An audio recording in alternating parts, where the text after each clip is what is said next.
Bonsoir Jean-Luc Mélenchon. Bonsoir. Merci d'être sur le on plateau de BFM. Un petit peu avant, c'est pour ça qu'on est... On va en parler. On parlait de la guerre au Mali, on va en parler dans un instant. Mais d'abord, les images du jour, c'est l'arrivée de Florence Cassé à l'Élysée il y a juste un instant. Est-ce que vous avez été ému par sa personnalité ? Non, pas plus que ça. J'ai plutôt été ému par le rapatriement de notre compatriote qui est mort dans la prise d'otage en Algérie, parce que là, c'est un dénouement qui est terrible. Il faut aussi avoir une petite pensée pour lui. Cette jeune femme a été libérée par la justice mexicaine. Tant mieux, c'est bien. Pas de commentaires de plus. Vous avez vu que les politiques essayent de... Voilà, il y a une sorte de compétition entre les uns et les autres pour dire que c'est grâce au précédent président, grâce à l'actuel qu'elle a été libérée. Et je ne participe pas à la compétition. La justice mexicaine, cette fois-ci, a tenu compte avec sérieux des éléments qui étaient présentés. C'est un fait assez nouveau parce que le Mexique n'est pas tout à fait une démocratie, n'en déplaise à Laurent Fabius, puisque toutes les élections présidentielles sont truquées et que là-bas, la presse n'est pas comme... c'est pas ce que nous entendons, nous, par la presse en France. C'est une espèce de protagoniste direct qui intervient continuellement sur tous les sujets et qui a contribué assez lourdement à fabriquer l'image de cette jeune femme, une image négative, totalement manipulée. L'autre rendez-vous qui se déroulait à l'Élysée ce soir, c'était le rendez-vous avec Brigitte Bardot et deux de ses amis, les adversaires du mariage pour tous et les représentants de la manif pour tous. François Hollande a-t-il bien fait de les recevoir ? Il reçoit beaucoup de monde, François Hollande. Hein. Alors pourquoi pas eux ? Il a bien reçu Madame Le Pen, ce qui était un fait totalement nouveau. En France, aucun président de la République n'avait jamais reçu la représentante de l'extrême droite. Bon, dans les opposants au mariage pour tous, je distingue deux catégories et j'en m'empresse de dire que je respecte également. Je respecte les gens qui défendent leur point de vue.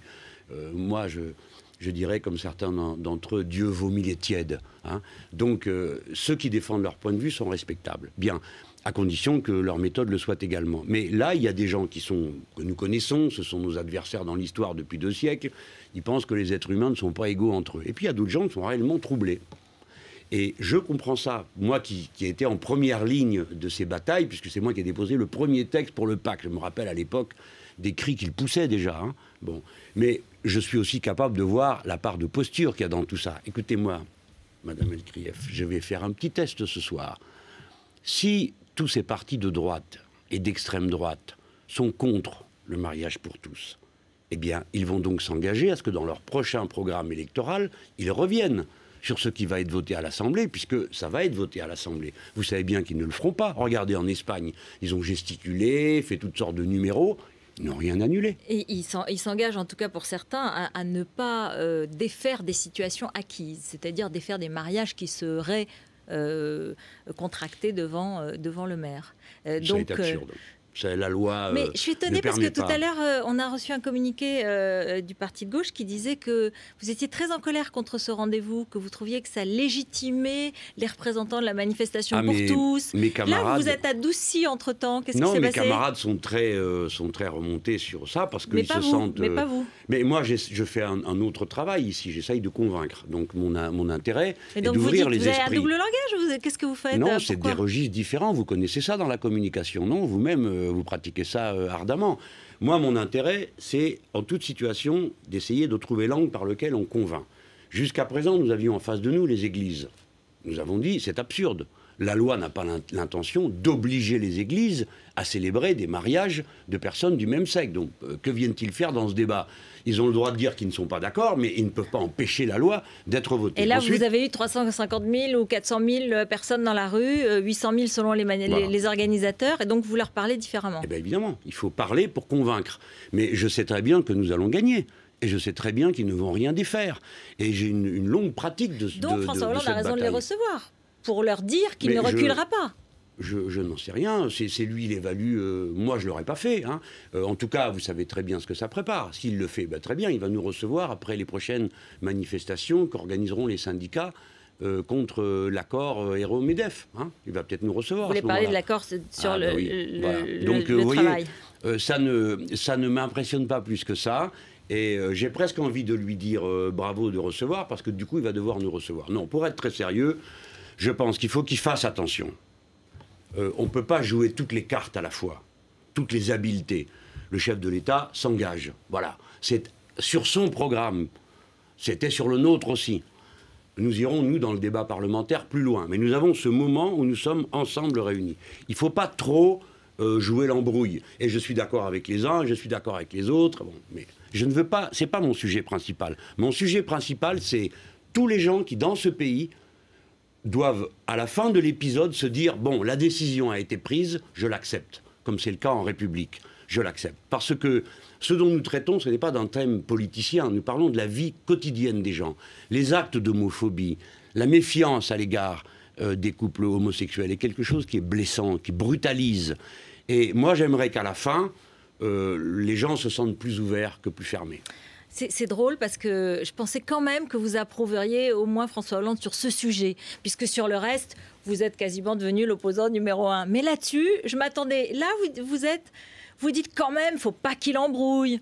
Vous êtes quand même encore plus que sur la réserve. Non, c'est vous qui cherchez à me faire dire que mais je dois le condamner. Je remarque. Mais non, vous remarquez rien du tout. Ou bien alors vous faites semblant de ne pas comprendre ce que je suis en train de faire. Je ne m'intéresse pas aux superstructures politiques de notre société qui ne sont pas représentatives. J'ai bien entendu. Tout ça est une manipulation des uns et des autres. Je vous l'ai dit il y a un instant, la droite vocifère, mais en Espagne, elle a aussi beaucoup crié, elle a même armeuté le pape. Et pour terminer, quand elle vient au pouvoir, elle n'annule pas la loi sur le mariage. J'ai entendu pique-pendre quand j'ai déposé pour la première fois une proposition de loi sur le Pacs, et à l'époque, et maintenant ils sont tous pour. Donc, ce à quoi nous devons travailler, c'est à faire en sorte que l'idée d'égalité devienne majoritaire dans la société. Et croyez-moi, Rutel Krief, nous sommes dans une bataille très culturelle. Mais il faut faire attention, culturelle, pourquoi? Parce que c'est le principe d'égalité qui va l'emporter. Mais il ne faut pas blesser. Donc nous devons faire attention à convaincre. Voilà ce que j'essaie de faire. Bon. Il a raison de recevoir pour ne pas blesser. Vous savez qu'aujourd'hui, il y a eu... J'ai dit que ça m'était indifférent, madame. Ce n'est pas ma bataille. Je m'en fous. Tout ça, c'est de l'agitation, c'est de la mousse. Hein. Ce qui compte, c'est convaincre. Le chef de l'État s'est engagé sur un programme, il doit faire le boulot. Quand François Mitterrand s'engageait contre la peine de mort, il faisait le travail. Il allait expliquer. Il allait défendre son idée, il allait se présenter devant les Français. Il est trop tiède, François Hollande. Et voilà ce que doit faire un chef d'État qui a été élu. Quand on est élu à gauche, on est élu quand même sur une rupture. Alors, on n'est pas élu dans la continuité. Eh bien, c'est cette rupture qu'il faut faire vivre pour la donner à voir aux Français. Je vais vous faire écouter des militants qui étaient à votre meeting de Metz mercredi soir. Pour eux, dans le fond, et on l'entend peut-être aussi chez vous, François Hollande et Nicolas Sarkozy, c'est la même chose. On les écoute. Il y a presque une continuité avec ce qu'il a fait Sarkozy, puisque le chômage est de pire en pire, les usines y ferment de plus en plus. Moi, il continue la politique de Sarkozy, pour moi. Et je ne veux pas qu'il nous oublie. Parce que s'il est là aujourd'hui, c'est parce qu'on a voté pour lui. Hein. Pour un gouvernement de gauche, c'est la même chose que la droite qu'il y avait il y a quelques mois en arrière. C'est la même chose, encore pire. Vous dites la même chose. Il représente bien ce que vous pensez. Nous sommes nombreux à penser ça, mais bien sûr, on le manie avec des précautions parfois de langage qu'il faut avoir. Jean-Christophe Cambadélis au Parti Socialiste il vous a adressé une lettre ouverte. J'attends de la recevoir. Bon, elle est ouverte, donc on peut l'utiliser. Oui, et où oui. il dit que les critiques systématiques ont moins de force. Nous attendons un satisfecit qui ne vient jamais. Comme si tu étanchais ta soif absolue à l'eau salée de ton amertume. Comme si dans notre défaite, il y aurait une secrète victoire contre le PS. Bon, il vous dit, ça suffit de critiquer, vous en êtes. Pourquoi vous êtes si méchant? Pourquoi vous êtes si agressif avec eux? Agressif, non. Je dis ce que je pense et je ne suis pas le seul à le penser dans ce pays. Nous avons fait, nous, le Front de gauche, la victoire. Nous en sommes une composante. Monsieur Sarkozy n'aurait pas été battu sans nous. Hein. Par conséquent, ce que nous disons est représentatif de cette victoire. Nous sommes des ayants droit de la victoire. Écoutez, Rutel Krief, quand je demande au chef de l'État l'amnistie des syndicalistes condamnés pendant les 5 précédentes années, qu'il me dit oui, avec un beau sourire et qu'il prend note, et que depuis que je lui ai posé cette question en juillet dernier, il n'y a toujours rien de fait, je suis en droit de ne pas être très satisfait. Alors après, il faut aller au fond de l'affaire. Il y a 2 lignes à gauche. C'est ça qui s'oppose. Et eux voudraient à tout prix nous faire taire sur la base du chantage suivant. Ou bien nous réussissons, et tout le monde ne dit rien, et c'est comme ça que nous réussissons, ou bien ce sera la droite. Mais non, c'est ou bien ce sera vous, ou bien ce sera nous, le Front de gauche. Et nous avons d'autres propositions à porter devant le pays. Ils ne les écoutent jamais. Vous me dites, vous n'êtes jamais d'accord avec eux, mais ce n'est pas vrai. Lorsqu'il y avait le projet de nationalisation temporaire, j'ai appuyé, soutenu. Qui m'a coupé la route? Monsieur Hérault. Lorsqu'il y a la loi sur le mariage pour tous, est-ce que nous ne sommes pas là, à nous mobiliser comme des fous pour être là dimanche Non, ce qui peut être troublant, Jean-Luc Mélenchon, oui. ce sont les mots que vous utilisez sur l'Europe. Vous évoquez enfin, toujours un peu la même métaphore pédalistique, si vous m'autorisez. Après l'avoir traité de capitaine de pédalo, aujourd'hui, vous dites c'est Merkel qui tient le gouvernail et lui, il pédale derrière, il fait ce qu'il peut. Ça, c'est quand même très blessant. Et c'est très personnel. C'est pour ça que c'est troublant. C'est l'élection qui veut ça. On élit président de la C'est République. votre goût pour les... D'abord, j'aime en politique, oui, j'aime en politique avoir des bons mots. Je trouve que l'humour aide à mieux visualiser les choses. Et après tout, pourquoi pas. Mais quand même, ça peut blesser. Mais c'est pas le sujet, Madame Et c'est toujours les mêmes registres. Mais c'est pas le sujet, excusez-moi de vous le dire. On n'est pas là pour être gentils les uns avec les autres et être tous la même caste médiatico-politique qui se fait des sourires, se tape dans le dos et participe au buffet ensemble. C'est pas ça le sujet. Le sujet, c'est la place de la France en Europe. Voilà. C'est Madame Merkel et le gouvernement, CDU, CSU, qui donnent le là.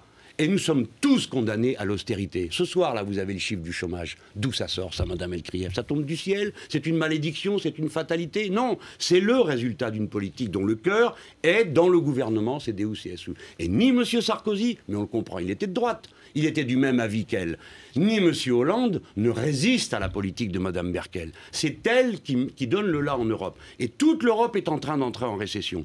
Toute l'Europe, y compris bientôt l'Allemagne. Voilà, madame, ce que je condamne. Lorsqu'on représente... Vous avez commencé votre campagne européenne ce soir. Oui, mais c'est pas nouveau.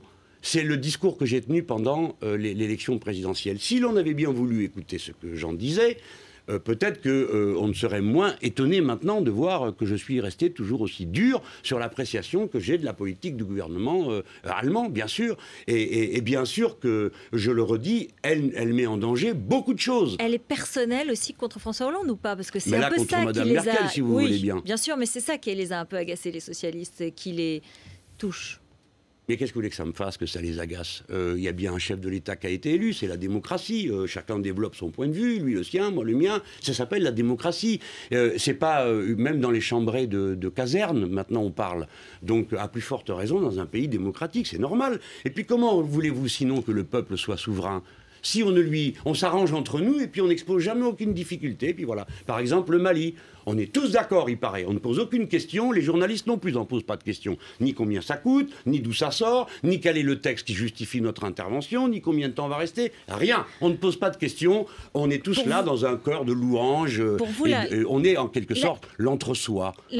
La bonne société. Juste un mot sur la guerre au Mali, parce que j'ai un peu de mal à comprendre.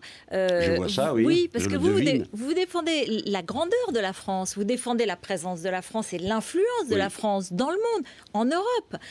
Est-ce que la France ne doit pas lutter contre le terrorisme? Est-ce qu'elle ne doit pas protéger? Vous dites. Sûrement pas. C'est absurde ce que vous venez de dire. Pardon de vous le dire, je le dis avec respect. Mais la France va lutter contre, vous dites, le terrorisme. En tout cas, des terroristes installés dans un... Des terroristes ou le terrorisme? Des terroristes. Quels terroristes? Les Touaregs ou les islamistes? Et alors? Non, mais les terroristes, ceux qui ont pris en otage des Français et des étrangers en Algérie, non? C'est mon tour? Oui, c'est votre tour. Je pense que... il faut faire attention aux effets spectaculaires et de manche. Le terrorisme est un problème qui se règle avec de la police, du renseignement et de temps à autre des interventions armées dont on espère qu'elles tournent bien. Ce n'est jamais garanti. Je le dis pour tous ceux qui ont fait toutes sortes de commentaires sur comment ça s'était passé en Algérie et pourquoi notre otage en Somalie, où je vous rappelle qu'on a déjà intervenu il y a 20 ans, avec le succès que l'on sait, est malheureusement mort. On n'intervient pas. Non, ne faites pas les réponses à ma place, Madame Elkrieff, si vous voulez bien, d'accord? Vous commencez par faire des phrases qui n'ont pas de sens, et après, quand j'essaye de les clarifier, vous m'interrompez. Donc, voilà ce qu'est et comment on combat le terrorisme. En ce qui concerne le Mali, la situation est la suivante. Vous et moi, nous sommes immédiatement prêts à nous mettre au garde à vous quand on nous dit « nous avons été pris par surprise, il fallait d'urgence intervenir ». Madame Elkrieff, vous êtes journaliste. Alors, comment expliquez-vous qu'on puisse être pris par surprise, mais disposé à intervenir? C'est donc bien qu'on savait que l'événement allait avoir lieu. Tout le monde le savait. N'est-ce pas? Alors, s'il n'y a pas de surprise, pourquoi n'a-t-on pas pu en parler avant à l'Assemblée nationale? Est-il incroyable qu'un démocrate demande, nous sommes le seul pays au monde où ça ne se pratique pas, de discuter des interventions militaires avant qu'elles aient lieu? Deuxièmement, Madame Elkria, vous êtes incapable de me dire à quel texte se rapporte cette intervention. Troisièmement, quand le chef de l'État... La lettre du gouvernement malien que vous remettez en question. Pardon, Madame Elkria. Vous remettez en question la légitimité du gouvernement malien. C'est possible, mais en tout cas, cette lettre, non, madame, quand un gouvernement subit un putsch militaire, ça ne vous pose pas un problème. Vous êtes comme votre collègue du Monde. Vous passez le texte du putschiste. Non, c'est pas la question. Mais si, madame, c'est la question. Non, la question, donc, un gouvernement illégitime fait appel à une opération qui, soi-disant, a lieu par surprise, d'après un texte de l'ONU qui n'existe pas, un point de la charte de l'ONU qui ne s'applique pas, et un accord de défense qui interdit les interventions militaires. Mais ça ne vous dérange pas. Pourquoi? Parce que nous sommes en guerre, et que quand nous sommes en guerre, plus personne ne discute, et d'abord pas les journalistes qui répètent ce que disent l'état-major. On a bien compris que vous étiez hostile à cette guerre, c'est bien noté, l'émission est terminée. Non, vous n'avez pas compris ce que j'ai dit. Je n'ai pas dit que j'étais hostile à la guerre, j'ai dit que quand une guerre a lieu, j'estime qu'elle doit être discutée et que nous avons droit à toutes les informations sur le sujet avant de prendre notre décision. Donc, quand on me demande, Monsieur Mélenchon, vous êtes élu de la nation, vous êtes pour ou vous êtes contre, je veux d'abord comprendre avec quoi je suis pour et avec quoi je pourrais être contre. Vous connaissez les arguments des militaires ou des politiques, on ne dévoile pas un certain nombre de données avant de lancer une opération qui est censée prendre par surprise des terroristes, en l'occurrence. Merci Jean-Luc Mélenchon.